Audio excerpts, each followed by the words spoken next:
I love the combination of dark chocolate, hazelnut and coffee, and I know many of you out there love it too. So I'm going to show you how to make very easy homemade chocolate truffles. Now, chocolate truffles are made from dark chocolate and cream, which is a ganache. So we need to heat up our cream first. I use thickened cream and I'll measure that out. We need 2/3 of a cup. And now place this into a pot and we bring this up to a boil. Now once that comes to the boil, I'll remove it from the heat and we're going to place it straight into the chocolate.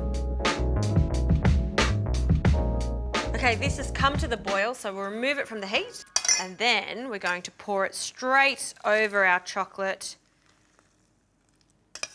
Beautiful.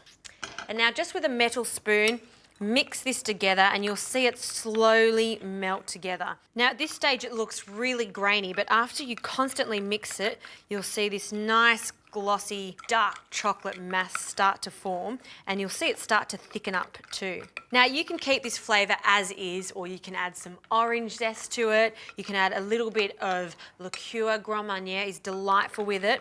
I'm using coffee, so I've just got a little bit of espresso here and I just want a hint of it, about a tablespoon, and then stir it in. Oh, that smell of dark chocolate and coffee, I love it. So once that's mixed in, it would be rude not to have a taste to make sure that it's perfect. Oh, I could eat that as is, but we need it to firm up. So we need a little bit of Glad wrap and then leave this in a cool, dry area for a good couple of hours or until it firms up. If you're in a rush, you can put this in the fridge, but I ideally like to keep it just at room temperature. I think the result is much better. So we'll leave this for a little bit and then we'll come back.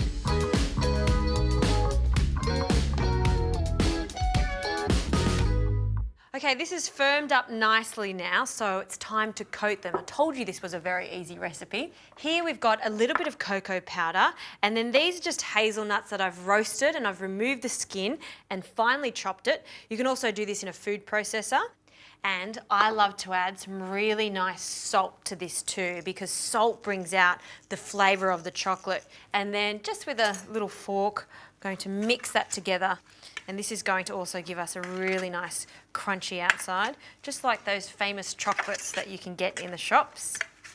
And now for the fun part, you can get the kids involved in this. They'll really love this.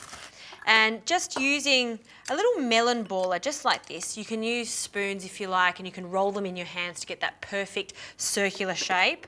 Just by placing it in a bit of extra cocoa powder, it'll just ensure that they don't stick too much. Then we'll start in this section and just grab a little bit of our mixture and then place it straight into our cocoa and hazelnut mixture. And you can do just a few at a time if you like. I'll start with 3. See how that comes out really easily because we placed it in the cocoa. And then coat them, and I like to coat them twice. So the first stage is to roll them to get that circle and then add a little bit more of that coating. Oh, they are so good. Great little gift idea. Also a really nice way to finish off a meal if you didn't want to do a whole dessert. Just serving a little chocolate truffle at the end with a beautiful glass of red wine. Oh, that is my heaven. So I'll make a few more of these and then, of course, have to taste the end result.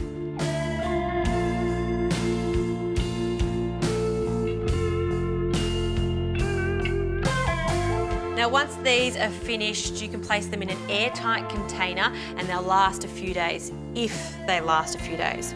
All right, let's have a taste.